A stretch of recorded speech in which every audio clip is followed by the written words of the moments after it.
Bavukanye nongeye kubaramutsa kandi mu duheze twari twaboneye hamwe ibijyanye n'ibimenyetso abahanuzi bakora. Twari twabonye umuhanuzi Ezekiyeli ukuntu yapfishije umugore wiwe.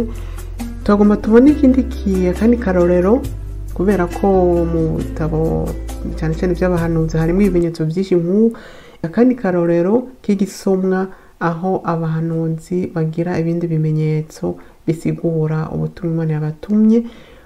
Tugomba turabe ibijyanye n'umukanda wa Yeremiya mu gitabo cya Yeremiya kigabane cya 13 kuva ku karongo ka mbere gushika ku 11.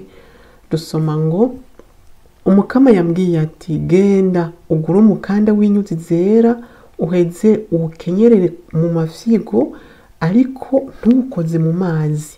Ndagura rero uwo mukanda nk'uko Umukama yabivuze, ndaheza ndawukenyerera mu mafyigo. Umukama arasubira ambwira ati bwa kabiri, akira wa mukanda wagura kandi ukawukenyerera mu mafyigo, uhaguruke ugende ku ruzi rwa Efurati uwunyegeze mu maganga y'igitandara c'ibuye. Ndagenda rero ndawunyegeza ku ruzi wa Efurati nk'uko Umukama yari yabintegetse. Haciye iminsi myinshi Umukama ambwira ati, haguruka ugende ku ruzi wa Efurati ukure wa mukanda nari nagutegetse kunyegezayo.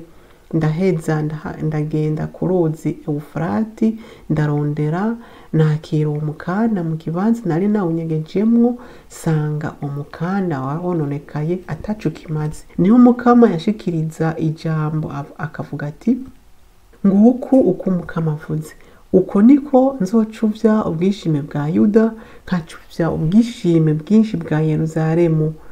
Ico gihugu kibi canka kumviriza amajambo yanje, abo bantu baguma mu butagondo bw'umutima wabo, bakurikira izindi mana kugira ngo bazikorere kandi bakubita inkoro hasi imbere yazo, bazomera nk'uwo mukanda atana kimwe ukimaze. Nkako urya umukanda ufata ku mafyigo y'umuntu, niko niyegereje umuryango w'Isirayeli n'umuryango wa Yuda kugira ngo babe igihugu canje, ngira izina, ishimagizo n'ubunini hazo, ariko ntibashatse kumva namba ni iriyazwe n'Umukama. Muri kino gisomwa igitumwa dufatira ku mukanda cyangwa umusipi nuko mu turongo 11 dusangamwo rino jambo umukanda riguma rigaruka kenshi. Muvise akanya muharure, ariko jene haruye sanga rigaruka incuro 8 kose, incuro 8 jambo riguma rigaruka. Kubera ko riguma ryisubiriza rero bica bisigura ko kugira ngo dutahure ico kino kimenyetso umuhanuzi yakoze, naho umuntu wabagisiguye, ariko dutegetse kubanza gutahura cari cyo umukanda, akamaro kawo, ingene abanyisirayeli bawubona. Niho duza gushimikira. Umukanda werekana karanga k'umuntu, werekana ko umuntu akomeye bivanye n'umukanda umuntu yambaye. Nico gituma nk'abagwanyi bambara umukanda ubatuma ivyo bafise byose biguma bibegereye ku mubiri wabo. Kuko ndabigaruka ko umukanda werekana akaranga k'umuntu, akamaro k'umuntu, agaciro k'umuntu.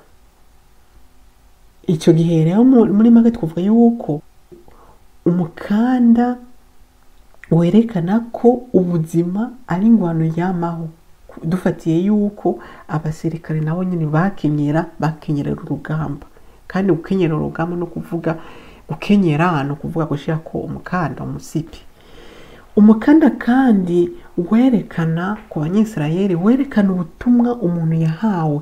Cyane cyane abahanuzi bari bafise ubutumwa budasanzwe, ubutumwa bwisangije. Umukanda wa Eliya barawuvuga ko uri mu vyerekana karanga kiwe, baravuga ko yarafise n'umutamana, ariko ahantu hose dusoma avuga Eliya bavuga yuko yarakenyeye. Kandi mwibuke ko na Yohani Batista mu bwuzure bushasha, Yohani Batista nawe bakabamugeranya na Eliya, nawe nyene bavuga ko yari yambaye nka Eliya. Umukanda rero werekana ko umuntu afise ubutumwa bwiwe budasa n'ubwo wundi, kujya atabusangira umukanda n'uwundi. Umuntu wese afise ubutumwa bwiwe yihariye yagenewe, nta kurya atawusangira umukanda n'uwundi. Hanyuma kandi umukanda yari inyambaro isanzwe y'abayahudi. Nico gituma mu kuvuga ko umuntu yambaye, bavuga ngo yakenyeye kandi yambaye inkweto. Yakenyeye ni ukuvuga impuzu, kwambara impuzu kuvuga umubiri, yambaye inkweto ni ukuvuga yambaye ibirato kugira ngo atangure urugendo. Ivyo bintu bibiri rero, gukenyera n'inkweto, biri mu vyerekana inyambaro y'abanyisirayeli. Gukenyera bisigura kwitegurira urugendo. Mwibuke ko abanyisirayeli bariye Pasika ya mbere bakenyeye. Kwambara inkweto naho ni ukwitegurira ingorane umuntu ahura mu rugendo. Umuntu asanga mu rugendo, mushobora gusoma muri Yesaya ikigabane ca 5 akarongo ka 27 barabivuga. Umukanda rero werekana, wibutsa urugendo n'ingorane zose zifatanye n'urugendo umuntu ahura.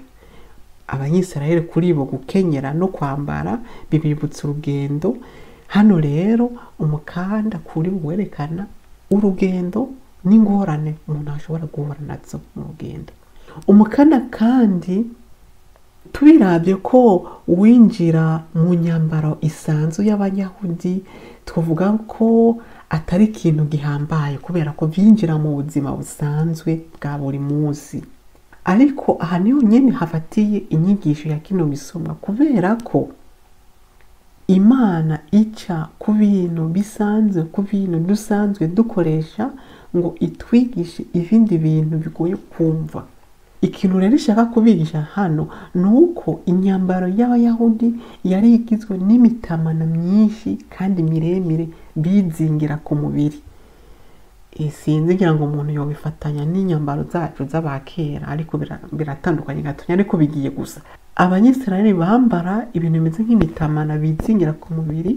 Umusipira y'akamaro kawo kwari ukwiboherako izo nyambaro zabo, kwari ukwegeranya, kwari ugutuma bambara nyene, kwari ugutuma zidakoroka, kwari ugutuma izo mpuzu zose kugira ngo zegere umubiri, zinabatume bashobora gukora ibikorwa basanzwe bakora, zinabatume batambuka neza, zitabatega, zitababuza gutambuka neza. Nuko umukanda rero, umusipi urumva wari ufise akamaro gakomeye ko kwegeranya izo mpunzu ku mubiri w'umuntu, bikamutuma bikamuha no gukora ubutumwa bwiwe, igikorwa ciwe ca buri munsi.